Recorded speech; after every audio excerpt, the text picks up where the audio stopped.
Here's something most investors don't think about. You could be paying more, sometimes 6 times more for an ETF that gives you the exact same returns as a cheaper alternative. And over a 20-year retirement, that difference adds up to thousands of dollars. Real money. Gone. Today, I'm breaking down 3 Fidelity ETFs that do the same job as the funds you probably already own, but do it cheaper or smarter. By the end of this video, you'll know exactly which ones are worth the switch and which ones aren't. Before we get into the data, take a guess. How many of these 3 Fidelity ETFs have you heard of? All 3? Just 1? None? Keep that number in mind. And the last fund on this list, the one most people have never heard of, has beaten the most popular Dividend ETF on YouTube for 5 straight years. We'll get to that one last. Quick note, I'm not a financial advisor. Everything here is for educational purposes only. For your specific situation, always check with a qualified professional. Now, here's why this matters right now. Fidelity manages 81 ETFs with over $149 billion in assets. That makes them the 9th largest ETF provider in the country. And over the past year alone, about $5.5 billion flowed into just these 3 funds I'm about to show you. Institutional investors are paying attention. Most retail investors haven't noticed yet. Let's change that. Fund number 3. FELC, the smarter S&P 500. Fund number 3 is FELC, the Fidelity Enhanced Large Cap Core ETF. Think of it as an actively managed version of the S&P 500. Most index funds buy every company in the S&P 500, no questions asked. If a company is big enough, it gets in. FELC takes a different approach. It uses quantitative models, basically advanced math, to filter through those 500 companies and keep only about 213 of them, the ones with the strongest profit margins, valuations, and growth signals. Sounds like it should crush the regular S&P 500, right? Here's the honest truth. It doesn't. Over the past 5 years, FELC returned about 12.27% per year. The S&P 500 returned 12.06%. That's a difference of 21 basis points, basically a tie. Now, some of you are thinking, why would I pay 6 times more in fees for the same returns? FELC charges 0.18%, VOO charges 0.03%. Fair question, and for most people, VOO is still a great choice. But there's one situation where FELC makes more sense, and a lot of retirement investors are in it right now. If you use Fidelity as your brokerage, you might know their S&P 500 mutual fund, FXAIX. It charges just 0.015%, lowest in the industry. But here's the catch. FXAIX is a proprietary mutual fund. If you ever want to move your account to another brokerage, you'd have to sell it. That means a taxable event. FELC, as an ETF, goes wherever you go. No forced sale, no surprise tax bill, and it still carries a Morningstar Gold rating. Not a flashy advantage, but for someone consolidating retirement accounts, it's a real one. So FELC is a solid core holding, not a market beater, but a smart, portable option for Fidelity investors. That's fund number 3. Now, that was the most conservative pick on the list. Fund number 2 is where things get interesting. Same exact holdings as one of Vanguard's most popular funds, but there's one difference that saves you real money. Fund number 2, FTEC, the cheaper tech fund. Fund number 2 is FTEC, the Fidelity MSCI Information Technology Index ETF. If you've heard of VGT, you already know what FTEC is. They track the exact same index, same 287 companies, same weightings. Apple, NVIDIA, Microsoft, Broadcom, AMV, the same top holdings in the same order. The difference, FTEC is cheaper. It charges 0.084% versus VGT's 0.10%. Small gap, but let me think through this. Say you've got $200,000 in tech. At VGT's rate, you're paying $200 a year in fees. At FTEC's rate, you're paying $168. That's $32 a year. Not life-changing, but compound that over 20 years of growth and you start talking about real money.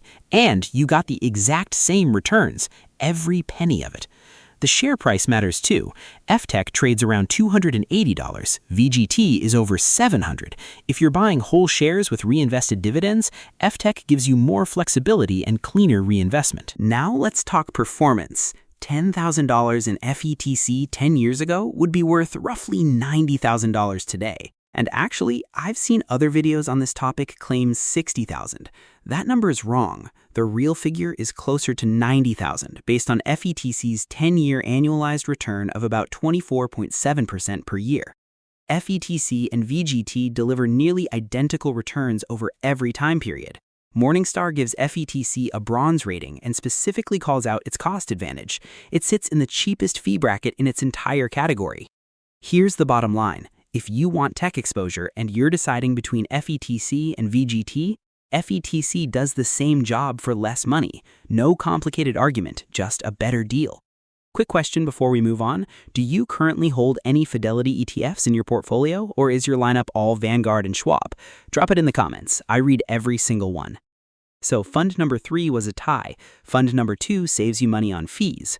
Both solid, but neither one is why I made this video. Fund number 1 is. This is the one that changed how I think about dividend investing. Fund number 1, FDVV, the dividend fund that grows. Fund number 1 is FDVV, the Fidelity High Dividend ETF, and this one is different. Most dividend ETFs focus on one thing, paying you a yield. They load up on utilities, consumer staples, and banks, reliable income, but slow growth.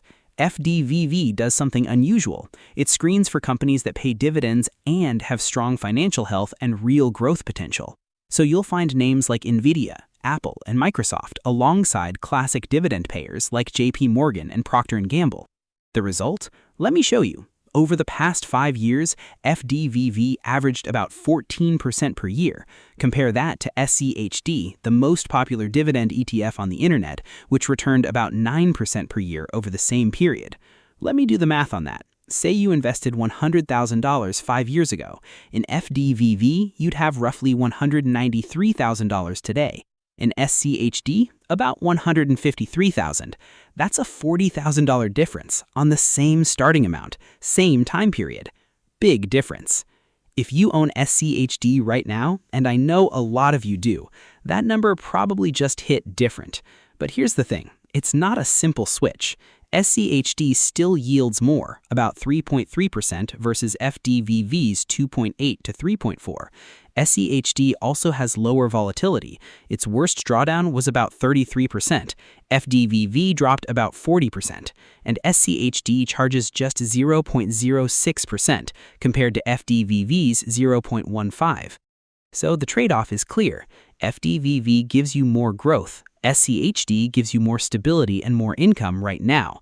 Smart investors preparing for retirement don't pick one and ignore the other. They think about which job they need each fund to do. If you're 55 and you want your dividends to grow over the next 20 years, FDVV earns a look. If you're 65 and you need stable income right now, SCHD might be the safer choice. It depends on where you are. But before you sell everything and make a switch, there's one problem with putting all 3 of these funds together, and it's the thing nobody in the other Fidelity videos is telling you. The overlap problem, and how smart investors fix it. Here's what most videos about these Fidelity ETFs leave out.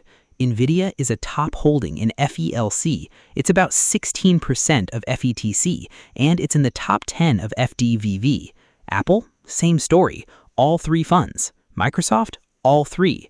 Now think about this. If you put 40% in FELC, 30% in FETC, and 30% in FDVV, which is the split most videos recommend, your combined portfolio would be over 50% technology, and the blended dividend yield about 1.4%.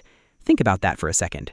You'd call it a dividends and growth portfolio, but really it's a tech-heavy growth portfolio with barely any income. That's not 3 diversified funds. That's 3 variations of the same bet. Does that mean these are bad funds? No. Each one is legitimately good at what it does, but smart investors don't just pick good funds. They pick the right combination. If you want growth, FETC or FDVV handles that. If you want income stability, pair FDVV with SCHD, not with FETC, which yields almost nothing. If you want a core holding, FELC works, but so does VOO at a fraction of the cost. The point isn't to buy all 3 because someone online told you it's a wealth triangle. The point is to understand what each fund actually does and use the ones that match your retirement plan. Here's the myth. You need to find funds that beat the market to build real wealth for retirement. Here's the truth. You just need funds that do the same job for less money with less hassle. That's where the real advantage lives. Not in chasing performance, in cutting the drag.